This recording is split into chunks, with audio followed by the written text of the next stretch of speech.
The Nature of Love. An essay by James Mahu.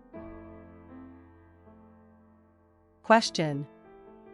We're always taught that love is all you need, that it's the most important thing, that it makes the world go round. And yet, everywhere one looks, there is a decided lack of love. If it's not missing entirely, it's at least hiding somewhere waiting to be found. Why? Answer. Love comes in many flavors, as do all emotions, including fear, hope, passion, and resilience. There are degrees and qualities that differentiate one hope or fear from another. Love is connected to fear. That is to say, in the absence of fear, there can be love, in the absence of love, there can be fear. In the realms of duality, we can say with some degree of assertiveness that there is only one continuum, love and fear. Everything else, every single emotion and feeling, can be placed somewhere on that continuum. The 6 heart virtues are all on the polarity of love, and the vicious cycles of anger, frustration, hate, bigotry, hopelessness, all of these can be placed on the polarity of fear. Where we place our beliefs and behaviors, we place our attention upon the continuum of love and fear. Fear originates from many different places: our experience, our envisioned future experience, our ancestry, DNA, our education, our beliefs. These are all places from which fear enters our local universe. When fear enters, love enters, and when love enters, fear enters. They are interconnected. One cannot go where the other does not follow. The difference is in the ratio of love to fear. Even in the highest vibratory realms, there is fear if there is love. However, its ratio of love to fear is so high that fear cannot be felt or measured. The nature of love is to include fear. From the highest is the lowest, and from the lowest is the highest. This is an ancient belief that fear, the lowest, is of the highest, love, and of course, the inverse is true as well. Fear is often the result of the perception that our local universe is happening to us, instead of from us. How we define us is vitally important. If we define ourselves as a finite, temporal human being, in a world of apparent chaos and fatalism, then we are prone to believe that our local universe is not affected by our creation or guidance. If we define us as an infinite self interconnected with the one and all, then we are prone to believe that our local universe responds to our guidance because we flow with the one and all. We are its extension in space-time duality. We are the lens through which it experiences space-time duality at all levels of existence, including the plant, animal, and human. Thus, the finite world is where fear is made explicit, and the infinite realms are where love roams free and lives in dominance of fear. We can define us as to whether we are finite or infinite. We can also believe we are both infinite and finite, and that these two parts of our identity can be partners braided into one consciousness, and this one consciousness is fueled by love. Once we decide we are both infinite and finite, in partnership, we can then decide that we are intentionally activating the higher continuum of love. We see it as an ongoing choice that our partnership chooses to interpret and express our local universe as love, instead of fear. We choose this, and we are mindful of the choice. The nature of love is that we choose it. We choose it to interpret our local universe as if love, though imperfectly expressed to our mind's eye, is informing our local universe. It is flowing into our lives moment to moment, and that passage of moments never ends even when the finite body does.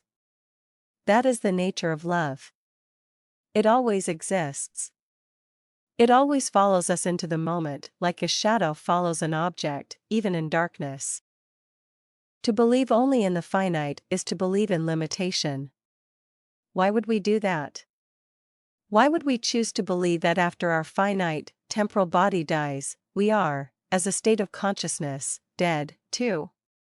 That we are our body and nothing more? We answer these questions every time we lean into fear. Every time we reach out to it and invite it into our imagination, thoughts, feelings, and behavior. Every time we do this, we are also reaching out to love. As suggested before, love and fear are different ends of the same continuum. We could look at it like this, that love exists in all local universes of all forms of life in all spacetime dualities. It is omnipresent. However, love, when it is expressed in vibratory densities that are physical in nature, becomes mixed with fear, because these densities are seemingly unresponsive to us. This seeming unresponsiveness redefines our consciousness as one of finiteness and the solving of survival. We forget our infinite empowerment with one and all. We become disconnected in the lower dimensions of our finite consciousness with the higher dimensions of our infinite consciousness. These two parts separate and respectfully drift apart across innumerable lifetimes of existence. As infinite beings, we have learned one fundamental premise above all others, and that is that love is the essence of who we are, and by identifying with the highest form of love that we can imagine, fear has a smaller place in our local universe. Fear will always exist in our local universe, because it is a vibration of love, it is not something to eliminate. It is something to honor mindfully, and then to shift to a higher vibration of its existence, even if that shift is subtle. If it is mindful, it is not meaningless. Our consciousness perceives love like the beads of an abacus. We can move the bead to the left and define our perception as fear, or we can move the bead to the right and interpret life moments as love. Where we choose to position the bead of the abacus molds our local universe. If we perceive no love, only fear, our local universe can oblige us. This then becomes the vicious cycle that tempts us, and if we're not careful and judicious, we can fall into the temptation. This is not about sin. It is simply a logical extension of where we place the bead on the abacus in relation to love and fear. If we become acclimated to the polarity of fear, we will find our local universe to reflect these fears over love. Our finite self can become acclimated to fear. Our infinite self cannot, and yet it observes itself in the finite local universe, as one that can and does. This very fact is what creates our anxiety and general state of fear. These emotions can lurk in the background of our local universe, coloring our world with fearful emotions and mental fog. Again, all of this is love, it is just the chemistry of how space-time duality and our finite consciousness intermix. It creates this baseline local universe that we inherit through our ancestral DNA. This is why there is no such thing as sin, original or not. There are social rules and principles, and if they are broken, we are held to punishment. But this is not a sin. It is a criminal act. The definition of sin is that our punishment is meted out by God and a higher law therein. That judgment is not a human jury or judge, but rather God Himself, His Holy Spirit or His divine messengers. Love comes to us in so many ways, and from every possible angle, in every possible frequency or vibration. If we find ourselves in a fearful local universe, then we can shift gradually away from it. It is not a magical thing where a wand or mantra is required. It is a choice that is consistently followed. What is that choice? We choose to believe that we are both a finite and infinite being. That the world in which we live is a reflection of the partnership between those two selves. That the finite and infinite partnership can choose to shift to higher interpretations and expressions of love, independent of what we see in our local universe. Is that not the definition of unconditional love?